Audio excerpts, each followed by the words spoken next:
அரிசி விலை ஒரு கிலோவுக்கு 20 ரூபாய் உயர்ந்திருக்கின்றது. சர்க்கரை விலை ஒரு கிலோவுக்கு கிட்டத்தட்ட 48 ரூபாய்க்கு விற்பனை செய்திருந்த சர்க்கரை இன்றைக்கு 72 ரூபாய்க்கு விற்கின்றது.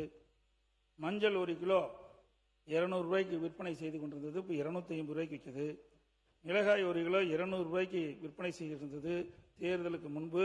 இந்த ஆட்சி வந்த பிறகு தற்போது விலை 300 ரூபாய்க்கு விற்குது. வெல்லம் ஒரு கிலோ 55 ரூபாய்க்கு விற்றது, இப்போ 75 ரூபாய்க்கு விற்குது. அதே போல புளி ஒரு கிலோ 150 ரூபாய்க்கு விற்றது, இப்போ 250 ரூபாய்க்கு விற்பனை செய்கிறது. பருப்பு வகையிலும் கிட்டத்தட்ட விலை அதிகம். எண்ணெய் விலை 40% உயர்ந்திருக்குது. இதனால் ஏழை எளிய மக்கள் கடுமையாக பாதிக்கிறாங்க. இப்போ வறட்சி நிலவி கொண்டிருக்கின்றது. ஆந்திராவிலிருந்து நமக்கு அரிசி கிடைக்கும், அங்கேயும் வறட்சி இருக்கின்ற காலத்தில் அங்கே வருகின்ற அரிசியுடைய வரவும் குறைஞ்சி போச்சு. அரசாங்கம் ஏற்கனவே அனைத்து இந்திய அண்ணா திராவிட முன்னேற்ற கழக அரசு இருக்கின்ற பொழுது இந்த விலை ஏற்றம் ஏற்படுகின்ற பொழுது எந்த உணவுப் பொருள் விலை ஏறுகிறதோ அந்த உணவுப் பொருள் எந்த மாநிலத்தில் விலை குறைவாக இருக்கிறதோ அங்கே போய் கொள்முதல் செய்து கூட்டுறவு சங்கத்தின் மூலமாக தமிழகத்திற்கு கொண்டு வந்து அதை விற்பனை செய்து அந்த விலை ஏற்றத்தை தடுக்கப்படும்.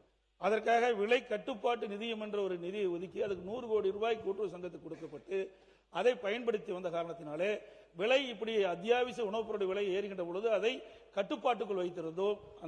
அதை போல இந்த அரசும் இந்த உணவுப் பொருள் விலையை கட்டுப்படுத்துவதற்கு ஏதாவது நடவடிக்கை எடுப்பதற்கு முயற்சி செய்கிறதா என்று தங்கள் வாயிலாக அரசுடைய கவனத்தை ஈர்க்கின்றேன்.